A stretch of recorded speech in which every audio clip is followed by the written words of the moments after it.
এই মুহূর্তের সবচেয়ে বড় খবর, ব্রেন স্ট্রোকে আক্রান্ত হন ত্রিপুরা বিধানসভার অধ্যক্ষ বিশ্ববন্ধু সেন।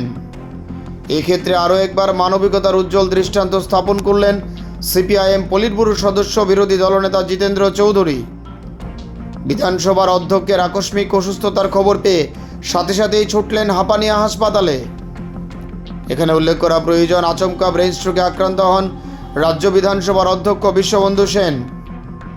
জানা গেছে, ধর্মনগর যাওয়ার উদ্দেশ্যে ট্রেনে ওঠার কিছুক্ষণের মধ্যেই ব্রেন স্ট্রোকে আক্রান্ত হন ধর্মনগরের বিধায়ক।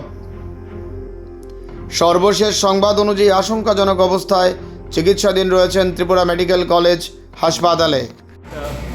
মানে মেসিভ হেমারেজ এবং আজকে রাত্রিবেলাতেই যে ক্লটটা রিমুভ করার চেষ্টা তারা করবো। এখান থেকে আইএলএসে নিয়ে যাবে। তো এটা যদি আইএলএসে যদি এই সাকসেসফুলি রিমুভ করা যায়, তাহলে ডাক্তারদের বক্তব্য হলো মোটামুটিভাবে মানে কী বলে অবস্থা দ্রুত ভালো হবে। দেখা যাক, তারপর নির্ভর করবে। চেষ্টা করছি, সেন সাহেবও আছেন, আমি আশা করি ভালো হয়ে